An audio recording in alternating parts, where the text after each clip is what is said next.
Would you begin this tape, Mr. Frank Borzage, by telling us a little about your background and how you got interested in the theater? Well, George, we were a large family back in Salt Lake City, and like all youngsters, I suppose I was stage struck and just wanted to go on the stage. It so happened that Willard Mack had a stock company there in Salt Lake City at the time, and I used to visit his shows as many times as I could financially. And finally, through the influence of my father, I got a job in Park City, Utah, working in the Silver King mines as a mucker to get enough money so I could join some dramatic school and eventually get on the stage. And this happened, of course, and after about 2 months of the mine work, I came back to Salt Lake and joined a school for acting there. And they took me on the road with them, and we got as far as Salt Lake City, Ogden, Utah, which is about 30 miles from Salt Lake. We played two little towns there, Kaysville, Layton, and another one I can't remember at the moment. And of course, in the meantime, the owner of the show borrowed what money I had, and I willingly gave it to him, thinking I was a big shot, you know. And and when we got to Ogden, why, he said, "Well, kid, you better go back home. Here's $1." That was the fare back. And of course, I was broken-hearted about it, and I went back to Salt Lake City and went back to the mines again and made another few $100s. Maybe $30, which is quite a sum when you muck in the mine for 2.5 a night or a day, whichever your shift might be, and found is the food you get, you know.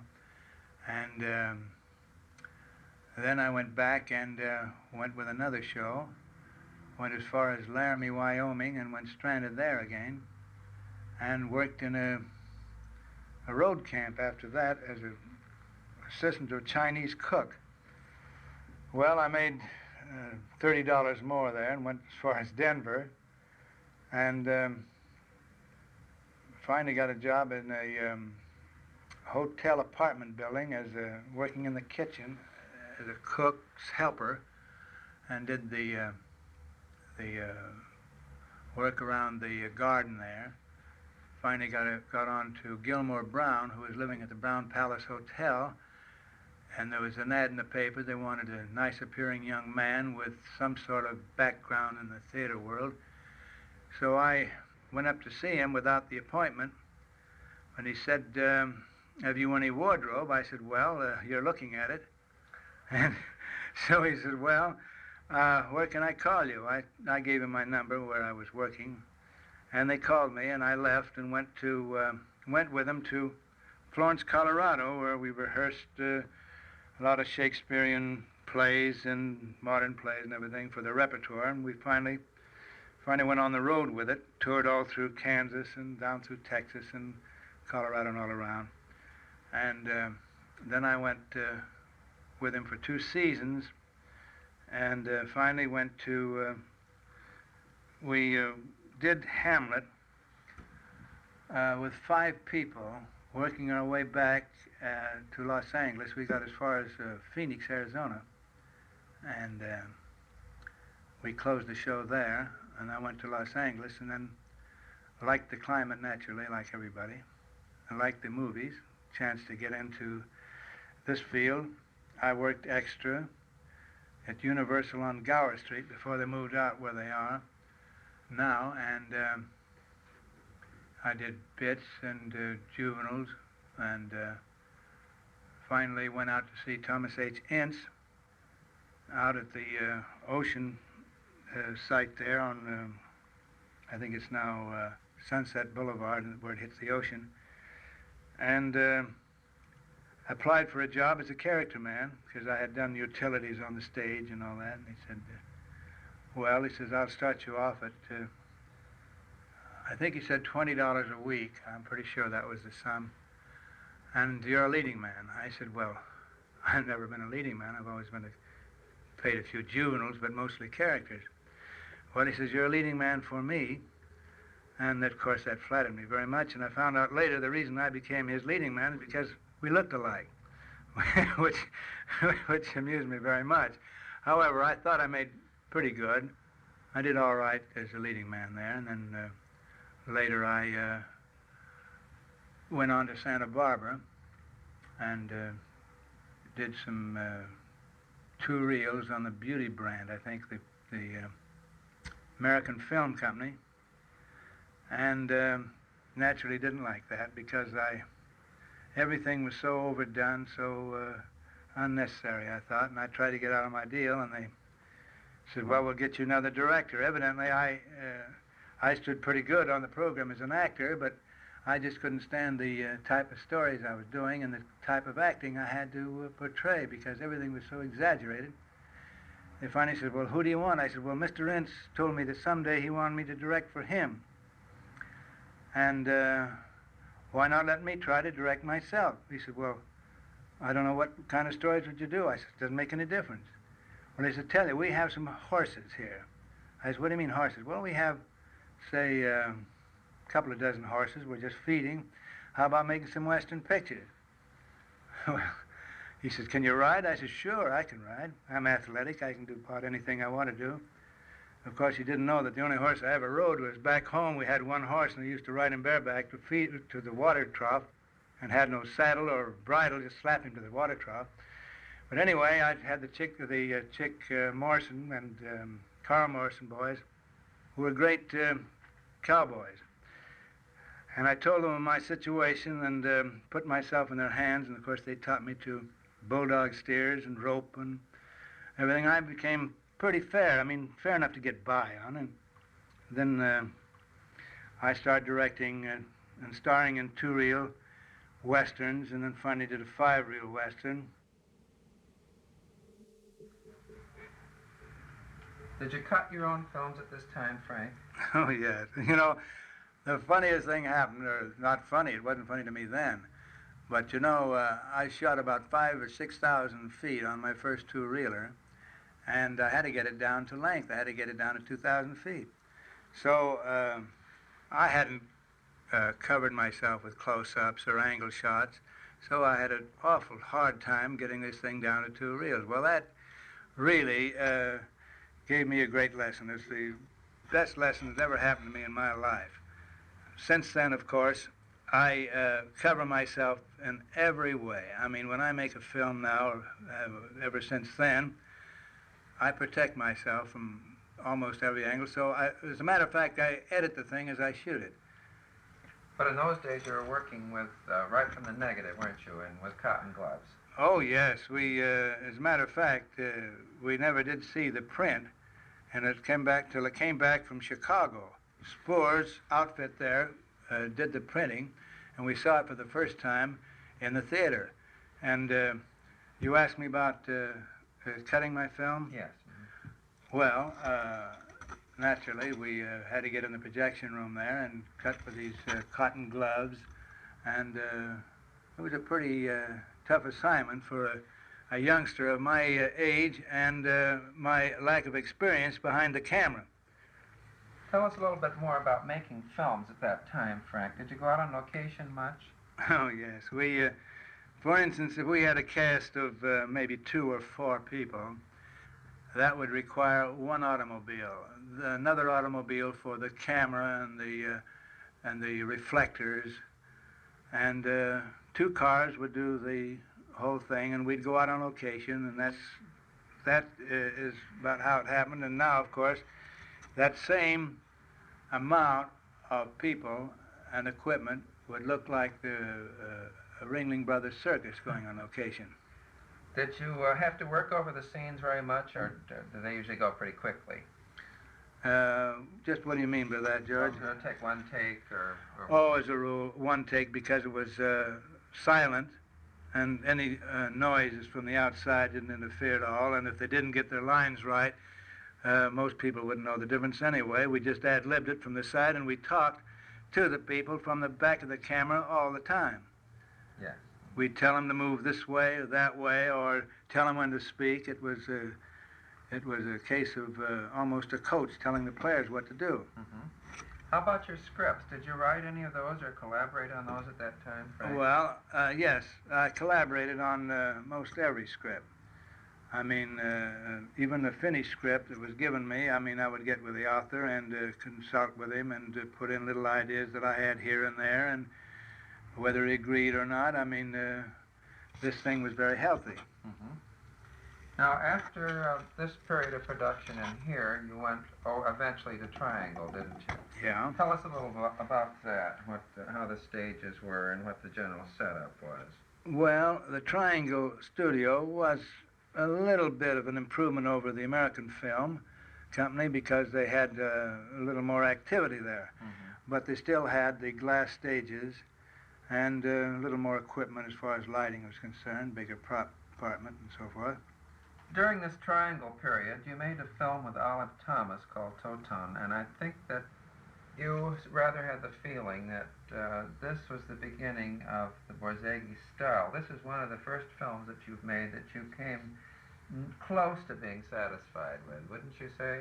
Yes, I think so, George. I mean, I liked it very much. I mean, I liked the feel of the story, and I think from that I moved into a little different bracket. I think that might have been the cause, because directly from there I signed up with Mr. Hearst and opened up the Cosmopolitan Studios with Sistrum, and it was the Harlem River Casino became the Cosmopolitan Studios, there where I made Humoresque, was my first picture. And there's a little story surrounding how you came to make this, Frank. Tell it to us. Well, they were doing a lot of sophisticated stories back there. The Robert W. Chambers, they were doing one of those with Bob Leonard, and they wanted me to possibly select one of those. And I said, I don't like this type of thing. Have you got any human interest stories? So Zettel, who was then the vice president of the outfit, said, well, I don't know. He says, here's a book called Humoresque. There's a lot of short stories in there. You might combine 3 or 4 of them and make a feature film out of them. He said, take it home and read it. So I took it home. I was living at the Algonquin. And the first story was Humoresque. It was a short one, and there was other stories in there, like The Nth Commandment and a few others. Mm-hmm. And the first story I read was Humoresque, and I knew that was it. So I called Francis Marion, who was my writer, and I said, Francis, I've got the story. And I said, I want you to read it out loud to me. I had a reason for this. So she read it out loud, and she couldn't quite finish it. Her cords in her throat kind of welled up, and I said, that's the test. That's what I want. And I said, this is our story, don't you think? She said, oh, yes. So that's how Humoresque was started. While you were filming Humoresque, you had to work in the basement of the studio. Yes, because they had a big set upstairs called the Ball of the Gods, and a lot of nudes flying all over the place. And this was one of those things where that had to be that, or it wouldn't have any box office.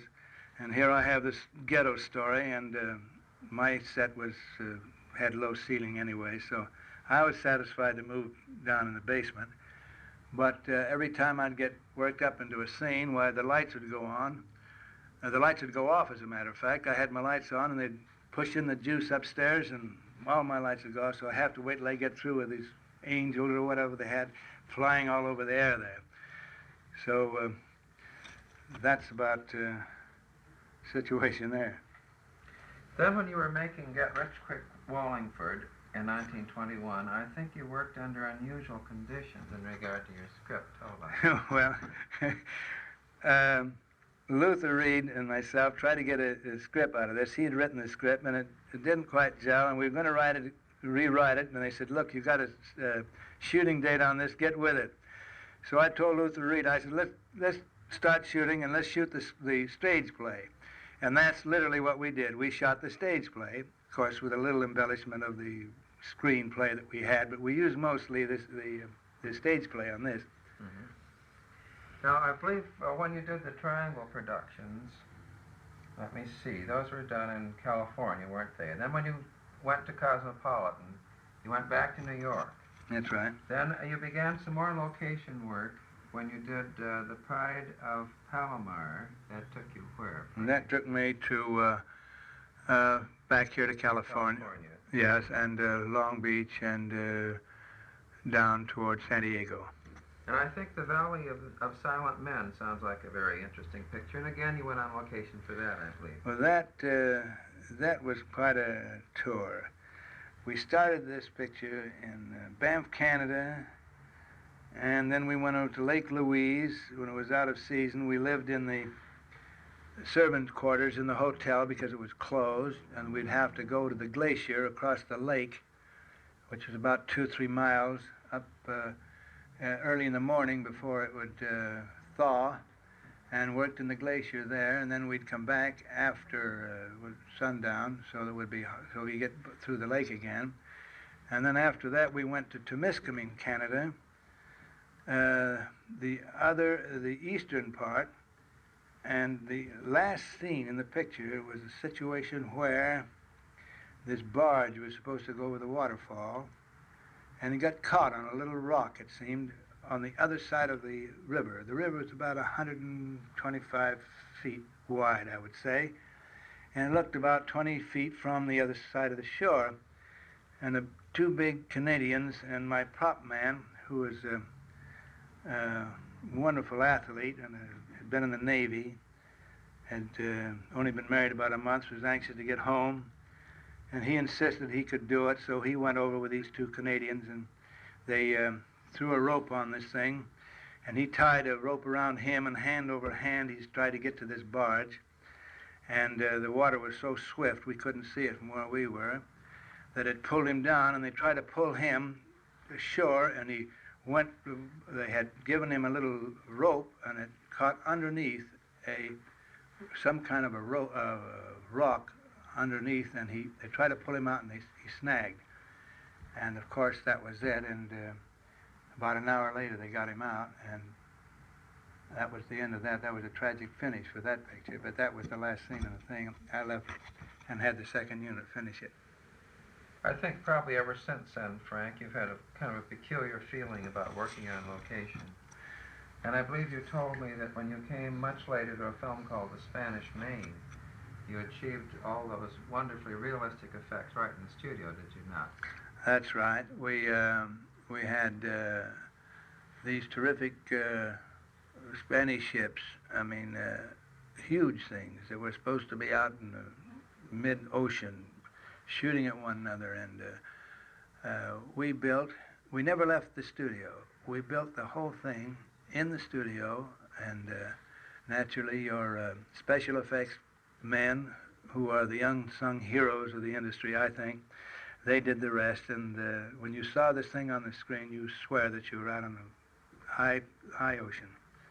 There was even some question at the time of you making Seventh Heaven in Paris, wasn't there, Frank? Oh, yes. Discuss this and the picture a little for us. Well, Mr. Sheehan at the time said that he gave me the assignment. He said, Mr. Borzage, if you want to make this thing in Paris, he says, you can do it.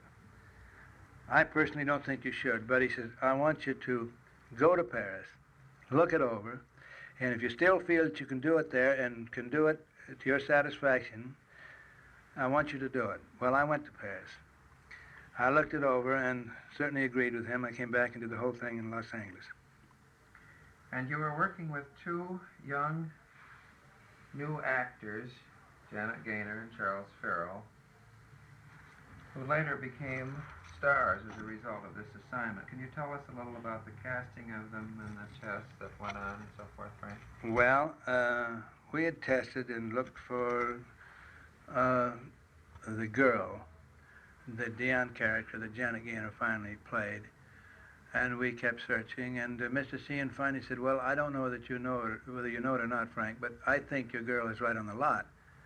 And I said, who? He said, Janet Gaynor. I said, well, let me see her. So I took a test of her, and I told Mr. Sheehan before I even looked at the test, I said, this is the girl. And we took a lot of tests of the boy, and Farrell just happened to be around, and took a test of him. Naturally, he got it hands down. With a film called Lucky Star, Frank, you made your first sound film, or rather I should say part dialogue. No, this Tell is... us a little about this and the mic placement and those things. Well, this was really an experience. I had Gaynor and Farrell again, and we did the first half and silent. And then, of course, talkies came in, this sound, and, of course, everybody was frightened. And they said, well, now, what are we going to do? We're half through it. They said, well, do the last half in sound. I said, God, I don't know. This is... So, anyway, we convinced ourselves we should do the last half in sound. And you should have seen the gyrations that went on with these felt inside and the guys with the white gloves coming out and putting on the mics and everything. I said, oh, there's a lot of hogwash.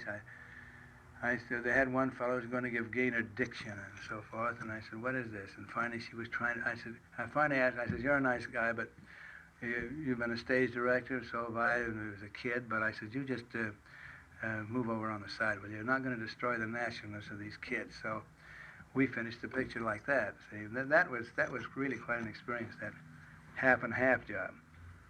After you began to make sound films, Frank, you made a great long procession of them, and they run on the pages here in this notebook.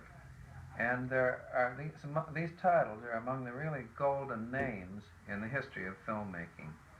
So, without attempting to cover every single one, which would take us all night, I swear, let's spot check a little. And I think there was a rather unusual tribute that was paid to a film you made in 1934 called No Greater Glory, and this came from abroad. Oh, yes, it's a strange thing. It was an indictment against war, played through children, just boys around 10, 8, 14, and it got a citation from Mussolini. Oh, yeah. In the silent days, you'd had a curious experience with the script of Get Rich Quick Wallingford. And now, in 1937, you had another experience with a script on History is Made at Night. Tell us about that. Oh, gosh. We ad-libbed that one. I was at Warner's, and Walter Wayne, who was a very good friend of mine, he said, come over and do this History is Made at Night for me. I said, I like the title. I think I can get away. So I said, it'd be a relief for me to get away from doing these flirtation walks and doing the same story in 3 different academies. I'd like to take a crack at something different, so I got a release from the studio to do the one picture. So I went over to Walter and I said, let's go. Where's the story? He said, well, it's a good title, isn't it? And I said, it's a beautiful title. It's an intriguing title.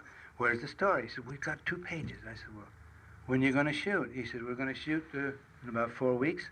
And I said, you got 4 pages? He said, well, I got 2 now, but 2 more is coming in. Well, I said, let's get with it. So we started working on the story. We never did have the story. We started shooting in 4 weeks. We had page by page. And I said, Walter, what started me shooting? I said, Walter, I've done this before, and it's no good. I made up my mind I'd never do it again. He said, look, he says, you haven't got guts, huh? I said, if you've got enough guts to do it, I've got enough guts to go with you, because that's what I think of you. So we went on with the story. Now, we get about halfway through it, and that's as much as we have. I said, where's the rest? He says, coming in. We have a sophisticated drama. And suddenly, about a week before we finish, we come up with a model ship. I said, now what are we going to do with this? He said, we're going to have a shipwreck at sea. So that's how the story finished, with a shipwreck at sea. Nobody knew we were going to have a shipwreck at sea till we got halfway through the story. So that's how History is Made at Night, and we were very fortunate. It turned out all right. Frank, we're all anxious to see your latest picture, which is China Doll, made in this year of grace, 1958. But I'd like to carry you back to the year 1932, when you made a film that stands as a classic, A Farewell to Arms. Can you discuss that a little for us? In which way, George? Tell us how long it took to make, and tell us a little about Helen Hayes to begin with. Well... And I'd like to have you remark on the acting of Gary Cooper in this, too. Well, of course, there is no finer or greater actress than Helen Hayes. That goes without saying. We all know that. Cooper, I would say, is a natural. He's not, I wouldn't call him an actor. I'd call him a personality. I think he's smart enough not to try and act, because it comes out as good acting anyway. For instance, I had a scene in the end of Farewell to Arms that I wouldn't ask Barrymore if he were alive or anybody. I wouldn't ask a real fine actor that claims he's a fine actor to do it because he says this is impossible. I can't do this scene. The scene was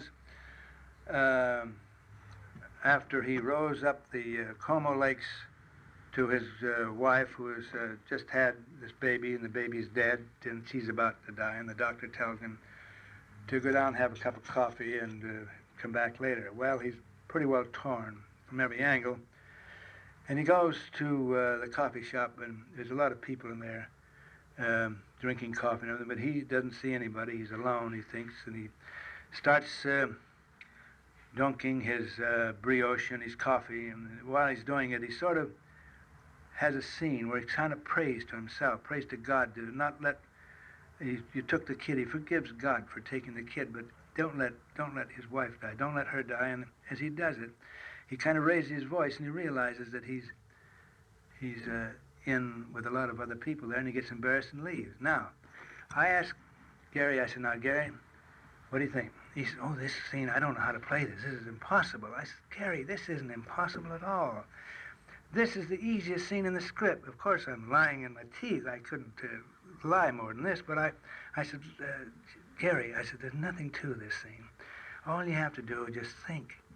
Think what this girl has meant to you. Think of everything in the past, of your relationship with her. Think of deserting the army, the whole thing. And this girl, you've lost the baby. Now she is dying. Think what she means to you. And all you have to do is just think a prayer. You don't have to worry about how you're going to say it.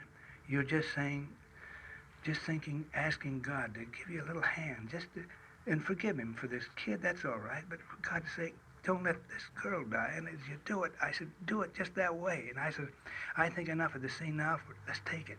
I turned the camera, I said, go ahead, Gary. He said, what? I said, go ahead, think it now. Think what, and he started to think. He did the scene. It was so good that I didn't have voice to cut. I finally reached over and tapped the cameraman's hand. He stopped the camera. I said, Gary, it's just right. I said, I'm going to take it once more because there may be a hair or something in the lens, or, and it's too good a scene to take a chance on. You're ready, let's go quick. And we took it before he could take a breath. And I said, that's fine. Now print the first one and hold that second.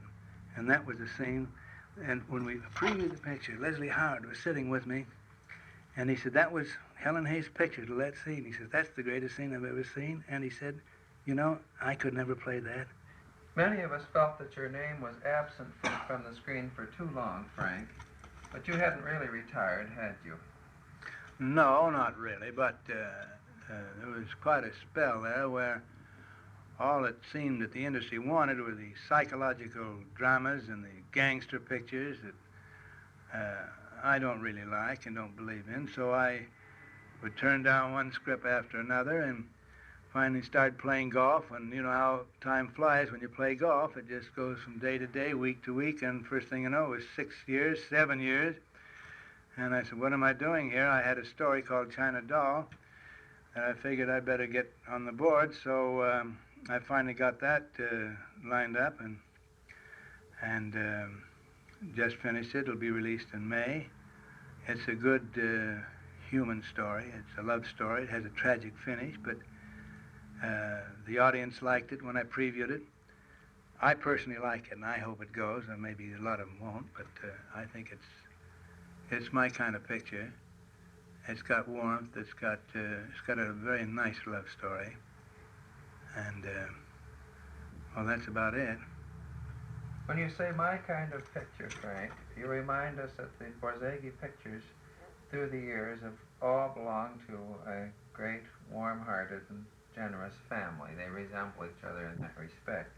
Can you tell us a little bit more about the kind of picture that you aspire to make and that you do almost always achieve? Well, I thank you, first of all, for complimenting me so nicely. I guess it's the type of thing that I have done in the past. Human interest stories and stories about people. Stories that are not so much of a downbeat. Stories with a lift. And of course, once in a while, if you have a story with a downbeat, there is something in that story that is rather good, you know, that isn't all bad, because most downbeat stories that I've seen on the screen are just downbeat from the start of the picture. And it's all right to have a downbeat story, I think, if you've given them something the three-fourths through. Thank you very much, Frank Borzage, for the opportunity to interview you here. This interview has taken place in Mr. Borzage's home on April 11, 1958.